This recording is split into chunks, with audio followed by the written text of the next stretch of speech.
I'm going to show you how to use this to make this. Now, old timers have been using potatoes to smelt gold for years. So I'm going to show you how they used to do it, and so you can do it too. And I'm going to show you how the old timers used one of these to get rid of the mercury that was on their gold instead of using a retort. First thing you want to do is cut that thing in half. Take the bigger half and carve out a little cup in it. This is where your gold is going to be sitting. Don't throw away the other half because you'll need that later on if you want to get rid of that mercury. Now you know I've got other impurities in the gold and I've got a lot of black sand in there too. And we're going to get rid of those today using a potato. Keep in mind that there's a difference between smelting and melting. Smelting looks something like this. Oh, that's dry now. Look at that. Alright, that should be good. Look at that. Alright, we'll go ahead. Put the gold in there with the flux, fire it up, and pour it into our cone mold. See what we get. And I'm going to add a little bit of thinner just for fun. Now, as a rule, you should only fill this 2/3. I'm a little bit higher because you want to allow for any bubbling or splattering or boiling over. I got a little bit full on this one, but hopefully it'll be all right.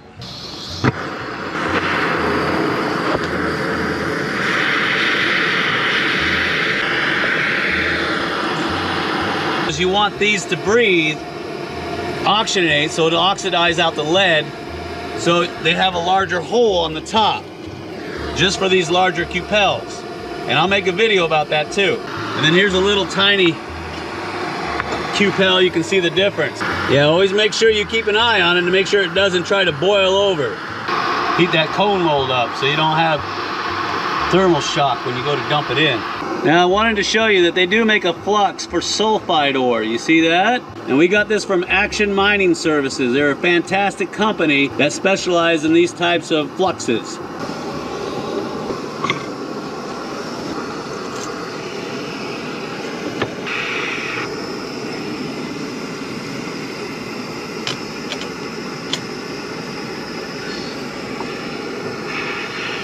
Did you see how that poured out like water? That's because I put the thinner in there. Always put your lid on and then turn these off and let it cool down slowly. If you leave the lid off, it can get too cold too fast and start cracking and fracturing. Now you see where this is cracked and fractured? That's why you gotta be careful with it. Some guys like to put one of these over the top while it's cooling because that'll fracture and that's glass. You don't wanna get that in your eye.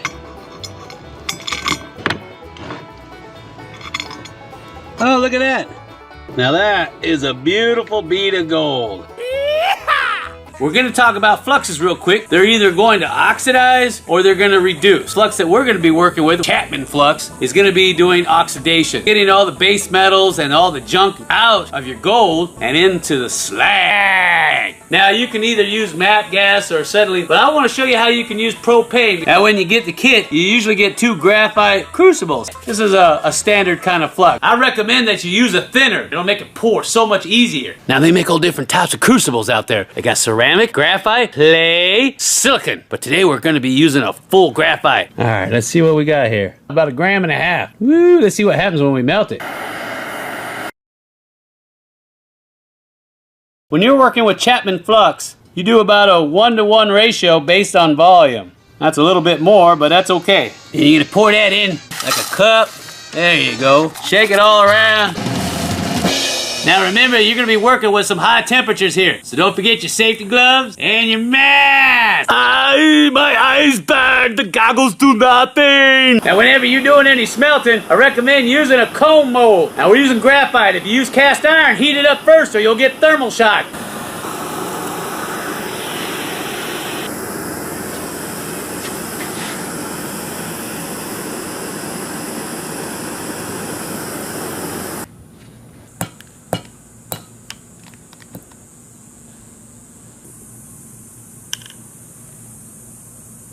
So we lost a 0.5 in the melt, which doesn't surprise me because I had a bunch of impurities in there. There's a new flux that came out where you can work with sulfide and you don't gotta roast them first. And you put in 4 number 8 penny nails in there so that the sulfur will be attracted to the iron. This is only gonna work when you've got about 70% gold in your black sand. You only got 20 to 50% gold in whatever it is that you're smelting. You gotta use a collector metal. Collector metals can be lead or lithrage or copper. And of course melting, you're just bringing it up to about 2,000 degrees Fahrenheit and melting the gold. Now after you mine the gold out, you have to concentrate it. And that could mean using a shaker table, a spiral bowl, or a wash plant.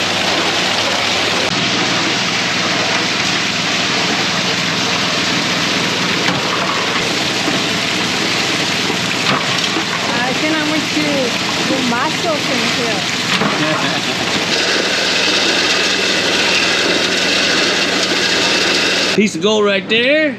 And there's an, oh, right there. Look at that. Are you seeing this?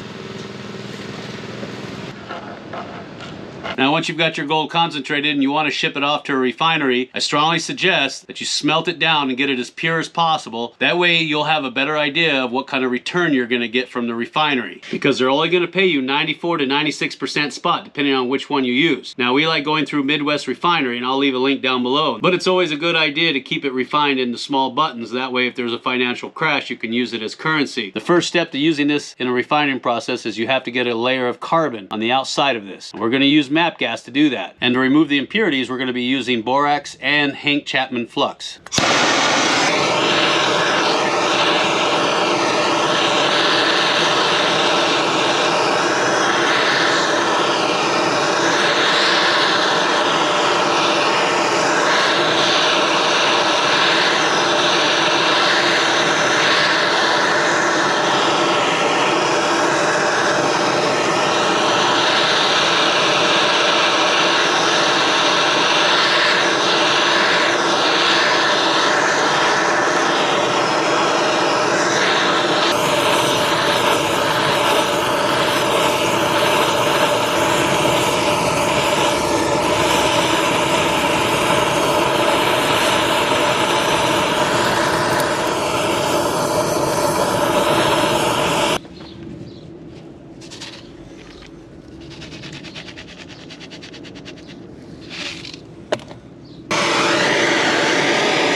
Now we started off with 3 grams, and now we have 2.7. Now if you got amalgam, which is basically gold and mercury together, there's a way to get rid of that mercury safely. Once again, take your potato, cut it right down the middle, and then carve out a little pocket for your amalgam. Put your amalgam in the very middle.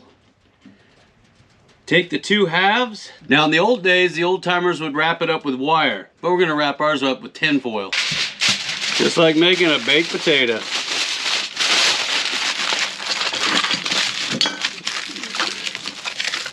And then you just throw it in the fire for about 15-20 minutes. Just like that. Now the nice thing about doing it this way is that if there's any vapors coming off that mercury, it's going to get trapped inside that potato. The downside is, unlike using a retort, you're going to lose all your mercury because it's not going to condense back into a liquid. But if you chamois out your mercury properly, you're not going to lose that much mercury anyway. You're going to need a whole bunch of stainless steel balls to put in that rock tumbler. See that? About 1 inch and a 3/4 inch, about 10 and 10 of each. You're going to need some mercury. When you get your mercury, make sure you store it in glass, not aluminum. Never put mercury in aluminum. And always store it with water. Are you hearing me? You always keep your mercury underwater. Always. Even when you're working with it, panning with it, everything. You never let it get exposed. And then you're going to need some lye. I like this stuff. I got this at Ace Hardware. It's 100% lye.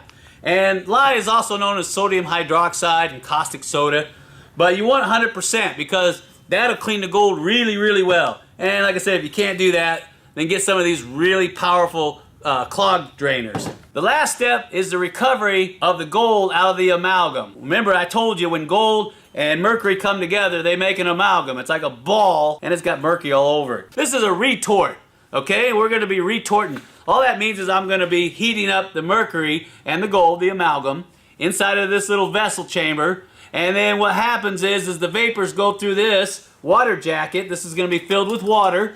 And then it's going to come out the tail section, into a small pan, and it's going to be recondensed. So this is like a small still.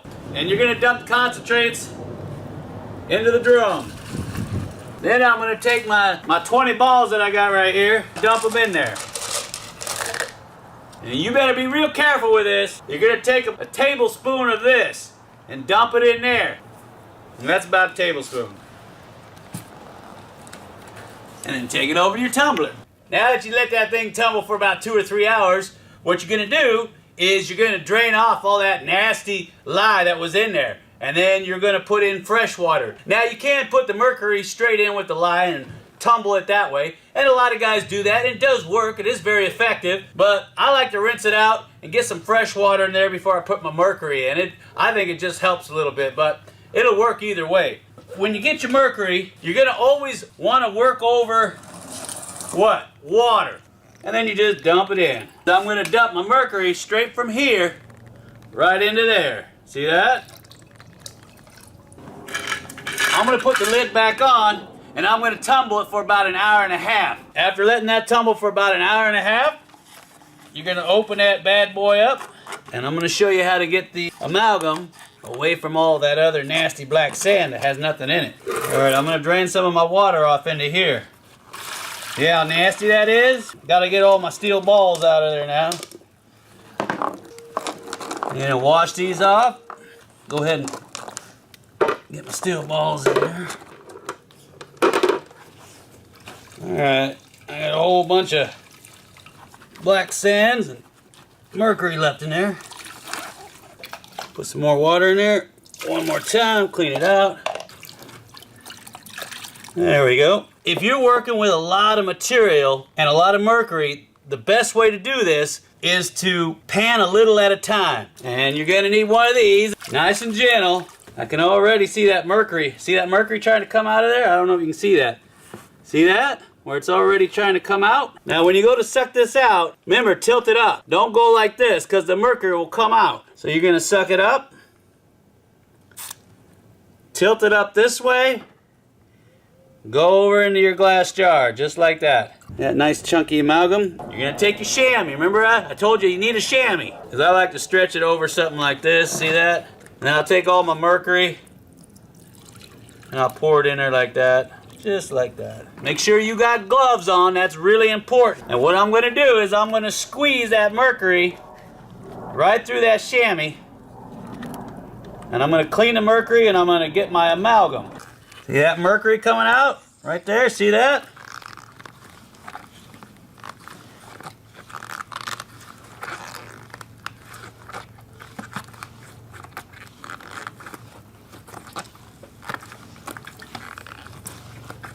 Just keep on squeezing it. Tighter and tighter.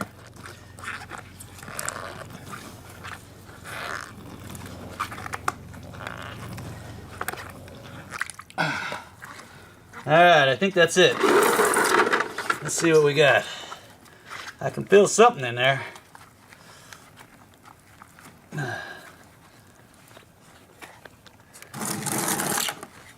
Take a look at that. Let's see. Oh, right there. Look at that. Look at that. See that? Nice ball of amalgam. You see that? Oh, isn't that pretty? Alright. So what I'm going to do is I'm going to put him in there like that. There we go. I think I got them all. Alright, and that's our amalgam right there. I don't know if you can see all those little balls of amalgam in there. Alright, so now I'm going to show you the different ways of getting the gold out of the amalgam. The way that you can get your mercury off your gold, there's several ways you can do it. And like I told you earlier, you can use nitric acid. That's the fastest and easiest way. Or you can use one of these guys here. This is called a retort. You got vented and you got non-vented. Vented just means that if there's a pressure drop inside of here for whatever reason, it allows that pressure to come out the side.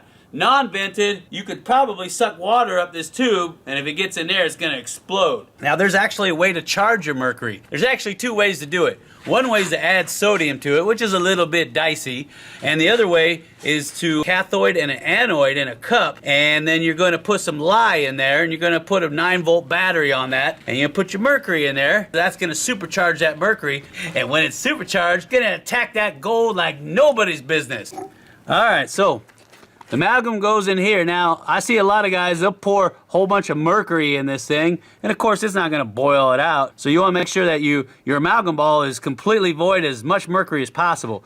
I put a little aluminum cup in there, and then I'll put my amalgam in here, and then I'll put that in here. And I like to use a little bit of putty on here too, and it'll seal the threads. That way I'm okay. And then of course we added these tubes in here to create a recirculating water jacket in there. That way it stays nice and cool in there. On these non-vented systems, look at this.